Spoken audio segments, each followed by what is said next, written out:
오늘 예배는 낮은 마음 교회 교우들이 함께 오셔서 함께 예배를 드리게 됐습니다. 그분들을 우리 문홍수 목사님과 모든 분들을 환영하고 축복합니다. 우리 박수로 한번 맞이하겠습니다.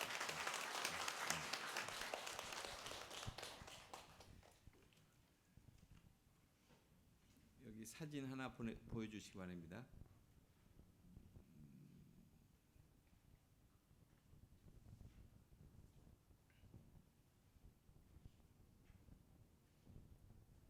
제가 전달을 잘 못했나 보네.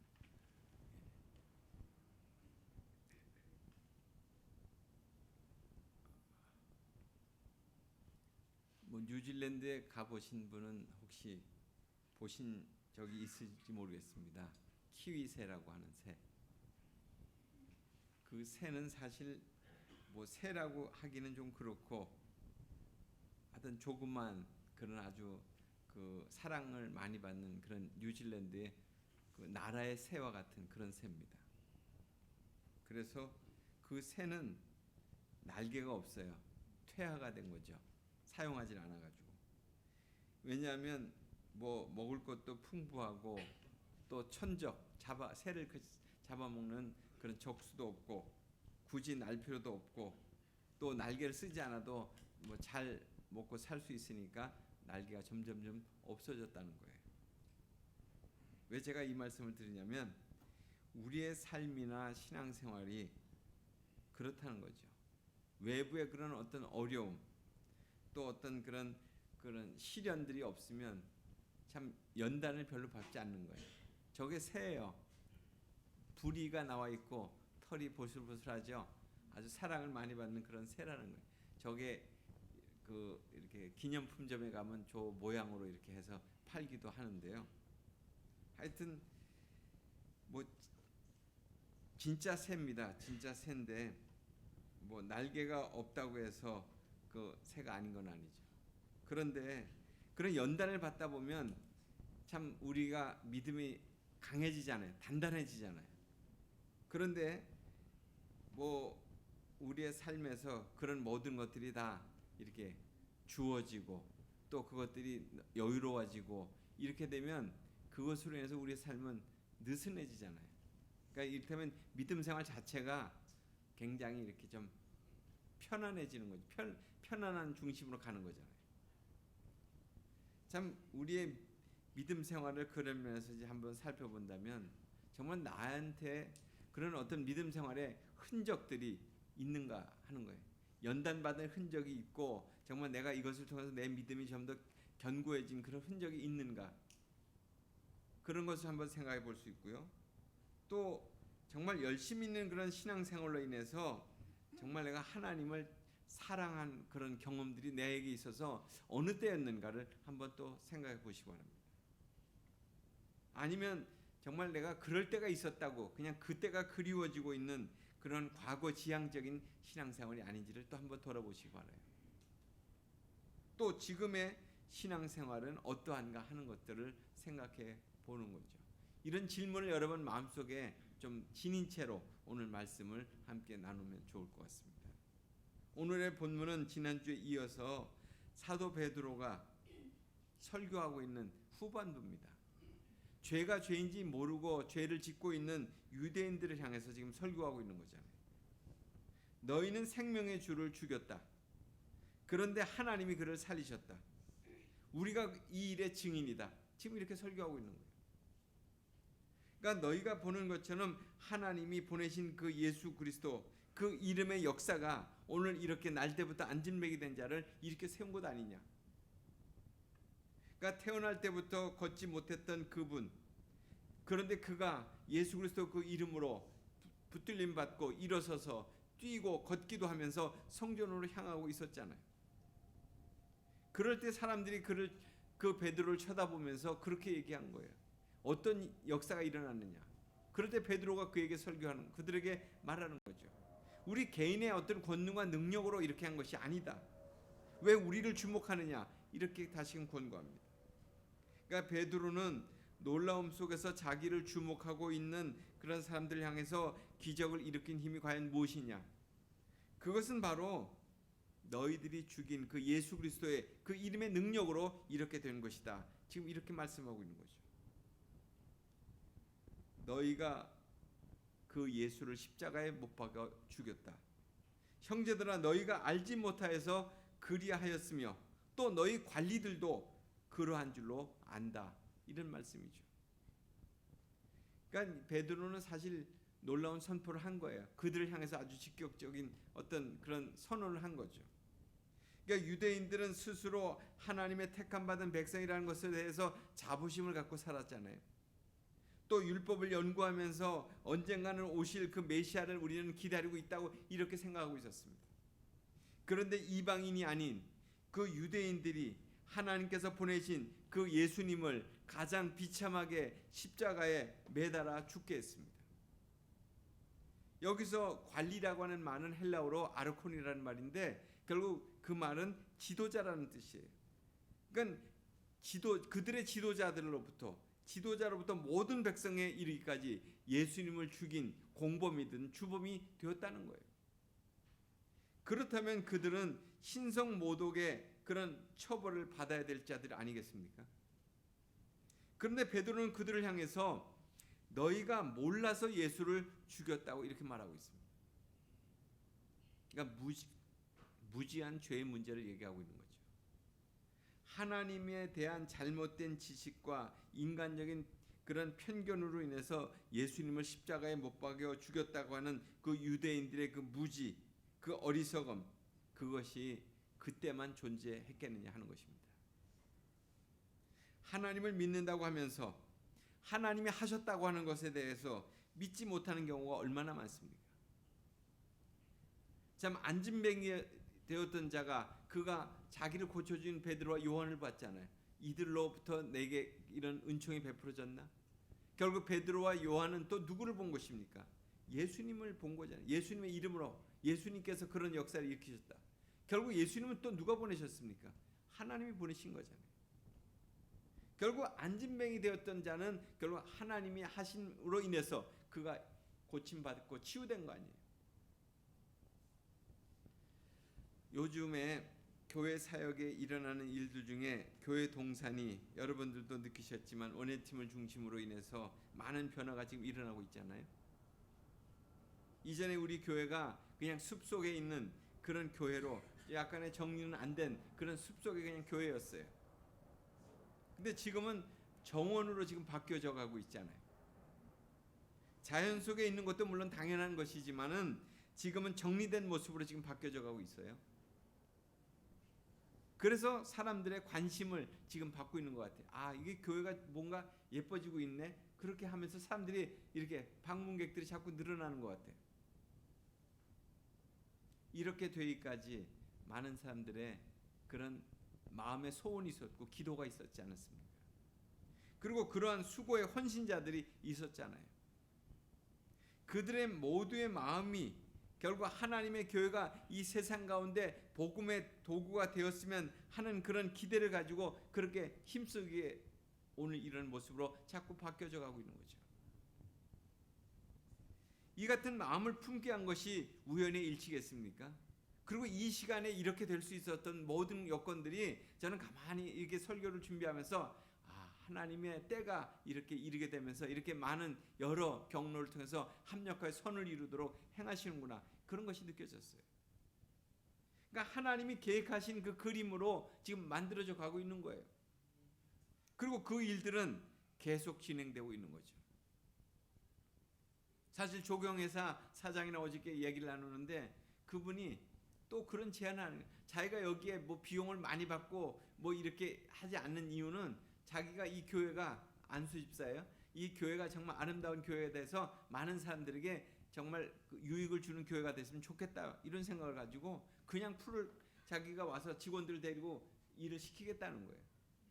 참 어떻게 그런 마음을 그 속에 제가 감동을 줄 수 있겠습니까? 하나님이 그 마음을 주신 거 아니겠어요? 유대인들이 하나님을 믿는다고 하면서 하나님이 하신 일들을 몰랐어요. 그런 이스라엘 백성들이 박해하고 죽였던 그 예수 그리스도로 인해서 지금은 수많은 복음의 증인들이 지금 나타났잖아요.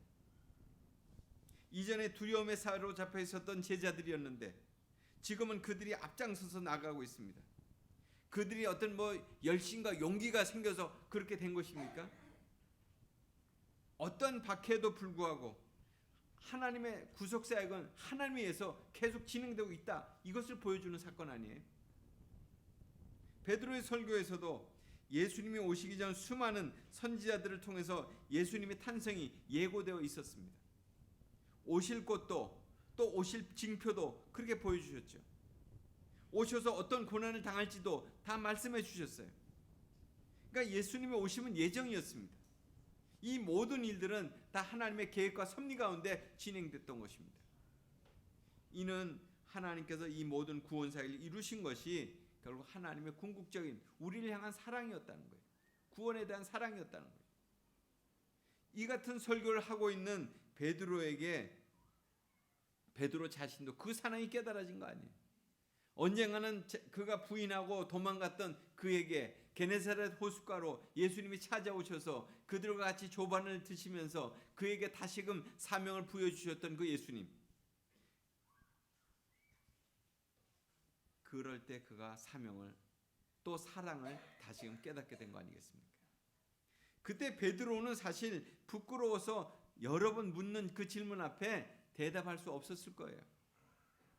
그러니까 예수님의 면전에서 예수님을 부인했던 자기 자신을 이렇게 받아준 그 예수님의 사랑을 자기가 기억하면서 그는 다시금 그 사랑에 감복해서 그 설교를 지금 하고 있는 거예요. 그러니까 베드로는 이전에 그의 모습이 아니었죠. 베드로의 모습은 부활 후에 주님을 만난 후에 완전히 달라진 거잖아요. 180도 바뀐 거잖아요. 그의 설교에서는 유대인들의 어떤 무지와 어리석음을 넘어서는 그런 사랑이 우리 가운데 있다는 것을 지금 아주 강력하게 증거하고 있는 것이죠.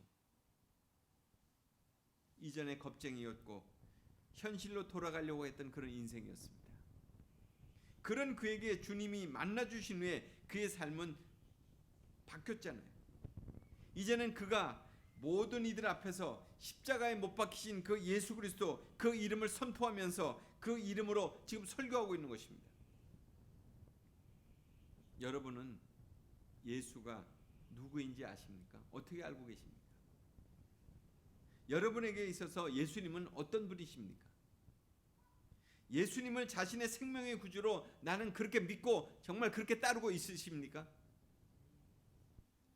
베드로는 이스라엘 백성들에게 모세를 통해서 예언한 선지자로서 그 예수님을 증거하고 있습니다. 그 예언의 내용은 누구든지 그의 말을 듣지 않으면 멸망받을 거라는 거예요. 그 예언은 사무엘 때부터 여러 선지자들을 통해서 일관되게 주장되어 왔다는 거죠. 당시의 유대인들은 아브라함과 맺은 언약의 자손들이고 또한 메시아 약속의 상속자들로 그렇게 자부하고 있었습니다. 하나님은 그들로 하여금 그런 복을 받기를 원하셨던 거죠. 하나님이 예수님을 앞세워서 유대 백성들에게 그렇게 예수님을 먼저 보내신 거 아니에요. 그들로 돌이켜서 악함을 버리게 하시고 또 그런 그들이 그런데 그렇게 행하지 아니했다는 것입니다. 베드로의 설교는 오늘 말씀에서 보면 정곡을 찌르는 유대인의 정곡을 찌르는 그런 설교예요. 인간의 존재는 시간이 갈수록 점점 더 욕망과 아집 속으로 자꾸 빠져들어가요. 그렇게 흘러가요. 그냥 죄성에 의해서 그렇게 돼가는 거예요. 그러니까 이런 인생을 건져낼 수 있는 바꿀 수 있는 방법이 무엇이 있겠습니까? 순식간에 지나가고 있는 이 시간들 속에서 무엇을 남길 수 있겠느냐는 거예요. 아무 가치 없이 보내고 있는 이 순간들을 어떻게 보면 나 이렇게 살면 안 되는데 하면서 아쉬워하지만 그냥 그렇게 가고 있어요. 관성에 의해서. 우리의 시간이 예수님 안에서 절대 시간으로 영원한 가치를 지니면서 그렇게 살게 된다면 얼마나 좋겠어요. 이보다 더 좋을 수 있겠습니까? 그분의 죽으심으로 말미암아 영원한 생명의 길을 열어놓으셨는데 이제 우리가 그렇게 그분에게로 돌아가야 되는데 어떻게 돌아갈 수 있는 것입니까? 본능대로 살아온 우리가 자기 만족적인 그런 삶의 길에 그냥 가는 것이 아니라 거기서 돌아서는 거잖아요. 장례식장에 가면 입간을 할 때마다 이제 고인의 마지막 모습을 보게 됩니다. 물론 그것이 두려운 사람들은 이제 보지 않지만은 저희는 이제 꼭 가서 보게 되는데, 그 마지막 모습을 보면 참 모든 걱정과 근심을 이렇게 내려놓은 아주 평온한 모습이에요. 대부분의 모습들은 이처럼 자신의 마지막 얼굴의 모습을 생각해 본다면 내 손으로 해야 된다고 하는 그런 집착, 또 그 아집, 아마 거기에 사로잡히지 않을 거예요. 이처럼 죽음을 알고 또 죽음을 준비하고 죽음 앞에 담대해질 수 있을 것입니다. 언젠가는 우리 모두가 죽음을 맞이하게 될 것이죠. 죽을 인생인데 육체적인 죽음을 맞이하기 전에 깨달아야 하는 것은 나의 삶의 모든 것은 하나님이 하셨다는 거예요. 나의 삶의 모든 것은 하나님이 하셨다. 이것이 회개하는 삶을 의미하는 것입니다. 주님의 오심은 우리에게 회개의 삶을 일깨워 주시기 위한 거잖아요. 장로고 요리문답에는 생명에 이르는 회개를 이렇게 말씀하고 있습니다. 생각과 마음을 바꾸어서 잘못된 길에서 돌이켜 방향을 180도 전환하는 것, 이것이 생명에 이르는 회개라는 거예요. 여러분이 잘 아시는 누가복음 15장에 나오는 탕자처럼 지난 날을 돌아보면서 자신의 잘못을 깨닫는 것, 이거 지적인 의미에서 회개입니다. 또한 심령의 변화를 일으켜서 하나님께 용서를 구하는 것입니다. 그리고 죄에 대해서 슬퍼하는 뉘우침이 있어야 하는 것입니다. 이것이 정적인 의미에서 회개예요. 그러나 더 중요한 것은 그 죄악으로부터 인한 이제 돼지우리를 떠나는 그런 마지막 결단을 가지는, 그래서 아버지 집으로 돌아가는 그런 것이 필요한 것이요. 이게 의지적인 회개예요. 이것까지가 진정한 회개라고 얘기할 수 있습니다. 결국 지정의가 함께 하지 않는 회개는 진정한 회개라고 할 수 없죠. 삶의 태도와 행동이 바뀌어지지 않는 회개, 그건 말잔치에 불과한 거예요. 이것은 구멍난 항아리에 계속 물을 붓는 거나 같다는 것입니다. 그러므로 진정한 회개는 우리의 믿음 생활과 딱 같이 연결과 되어 있는데, 진정한 회개가 동반되지 않는 그런 신앙생활은 공허할 수밖에 없습니다. 자기도 모르게 교만해지고요, 자기 연민에 빠져서 허우적거리게 되고요, 그리고 때로는 열등감과 자괴감에 빠지게 됩니다. 그러나 분명히 기억해야 될 것은 주님은 회개하는 자를 언제든지 환영하신다는 거예요. 회개하기만 하면 죄를 용서해 주신다는 거예요. 죄 없이 함을 받으라, 원어적으로 한다면 결국 그것은 밖으로 기름을 붓는다는 거예요. 깨끗하게 지워버린다는 거예요. 우리의 죄의 모든 흔적들을. 죄는 우리 스스로 없앨 수 있는 것들이 아닙니다. 인간이 아무리 돌을 닦고 수행을 한다고 할지라도 그것이 사라지는 것이 아니에요. 하나님이 없애주셔야만 그것이 없어지는 것입니다. 오직 예수 그리스도를 주로 고백하고 십자가와 부활을 믿는 자에게 주시는 특권이 바로 죄 용서입니다. 그러므로 우리가 할 일은 날마다 자신의 죄와 허물을 바라보면서 주님 앞에 회개하는 것입니다. 그러면 주님은 회개하는 자를 기쁘게 여기시고 받아주시고 용서해 주신다는 것입니다. 이것이 주님의 약속이죠. 만일 우리가 우리의 죄를 자백하면 미쁘시고 의로우사 우리 죄를 사하시며 우리를 모든 불의에서 깨끗하게 하실 것이요. 요한일서 말씀입니다. 사랑의 사도였던 그 요한은 악한 길에서 돌이켜 회개하면 신실하시고 의로우신 주님께서 모든 죄를 용서해 주신다고 분명히 강조하고 있습니다. 이것은 구약이나 신약이나 모든 선지자들을 통해서 하신 말씀이에요. 우리가 살다 보면 알고 짓고 모르고 짓는 그런 죄가 있잖아요. 우리 안에 너무나 많은 허물과 죄악의 모습이 있습니다. 우리가 죄를 많이 지어서 하나님이 미워하시는 것이 아니에요. 죄를 많이 지어서 천국 못 가는 것이 아닙니다. 예수 그리스도의 십자가와 보혈의 능력을 믿지 않기 때문에 못 가는 거예요. 자신의 허물을 깨닫고 회개하지 않기 때문에 못 가는 거예요.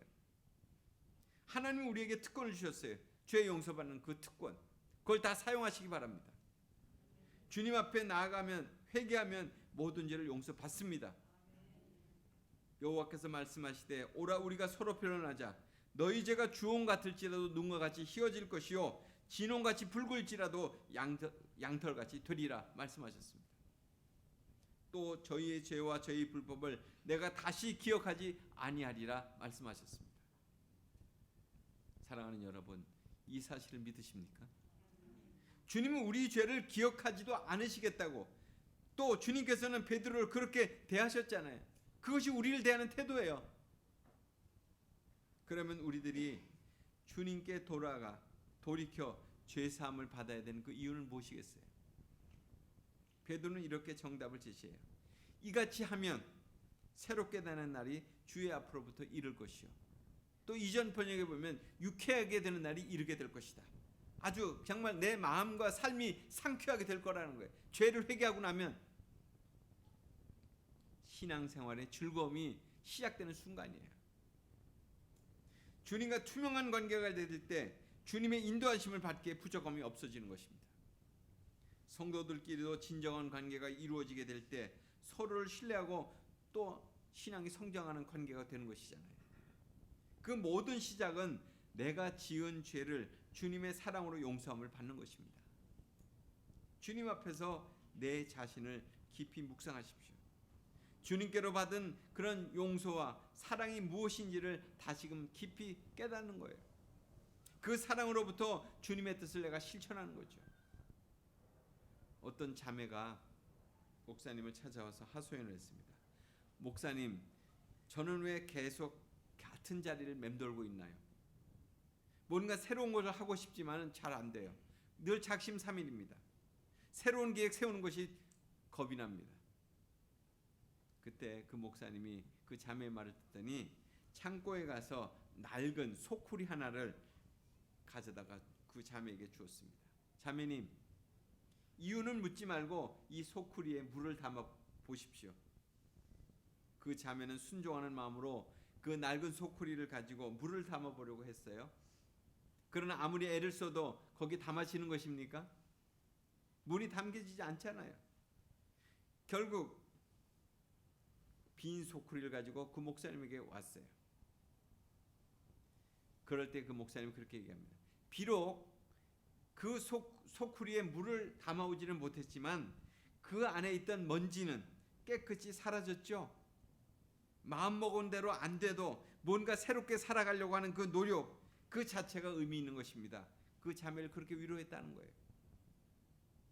언젠가는 주님 앞에 새롭게 되는 날이 이를 것입니다.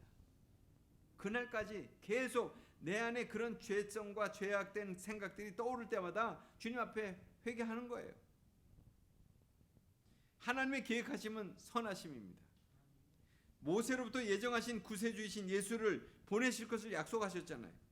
모세가 자신과 같은 선지자를 하나님께서 세우실 거라고 했고, 그의 말을 듣지 않으면 멸망받을 거라고 오늘 베드로서 분명히 말했습니다. 또 사무엘로부터 계속적으로 모든 선지자들로 그 이야기를 이어갈 거라고 그렇게 말씀했습니다. 지금 이 말을 듣고 있는 이 유대인들은 선지자들의 후손으로서 또 아브라함에게 약속하신 그 복을 받을 자들이라는 거예요. 이스라엘 백성들은 하나님이 펼치신 그 구원 계획을 지금 베드로를 통해서 듣고 있는 거잖아요. 얼마나 놀라운 말씀이에요. 자신들이 믿고 있는 하나님이 그렇게 하셨다는 게, 이 고백은 예수님을 그리스도로 믿는 이들과 자신들의 믿음과 별반 다를 게 없는 거잖아요. 다르지 않은 것을 알게 됐어요. 그런데 그 같은 믿음의 내용에는 회개가 전제되어 있는 거죠.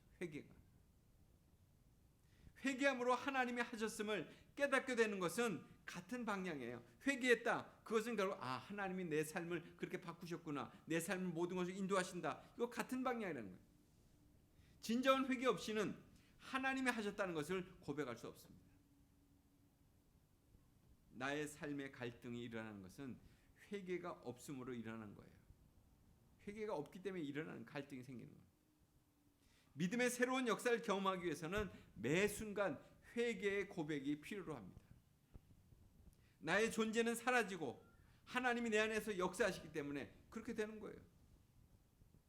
이는 우리가 하는 모든 신앙생활의 기초가 되는 거죠. 회개가 잘 안 되면요, 난 암만 회개할 걸 생각해봐도 잘 떠오르지 않아. 뭘 회개해야 될지 뭐 이런 생각을 하는 분들도 있더라고요, 가끔. 그럴 때는 내 일상생활 속에서, 내 삶 속에서 그냥 하나님이 하셨다, 그냥 그렇게만 고백하세요. 이걸 하든 저걸 하든 다 하나님이 하셨다, 이렇게만 고백하시기 바랍니다. 그러니까 무슨 일을 하든지 어떠한 일을 만나든지 뭐 누구를 만나든지 내 안의 고백은 그냥 하나님이 하셨다로 그렇게 인정하는 믿음을 갖게 된다면 우리의 삶과 믿음은 새로운 차원이 열리기 시작하는 거예요. 그럴 때 그런 은혜가 정말 하나님이 내게 부어주신 그 은혜가 충만하게 채워지는 거죠. 우리는 참 회개하는 것을 어렵게 생각해요. 또 어려워요. 왜냐면 우리 마음이 완악하니까.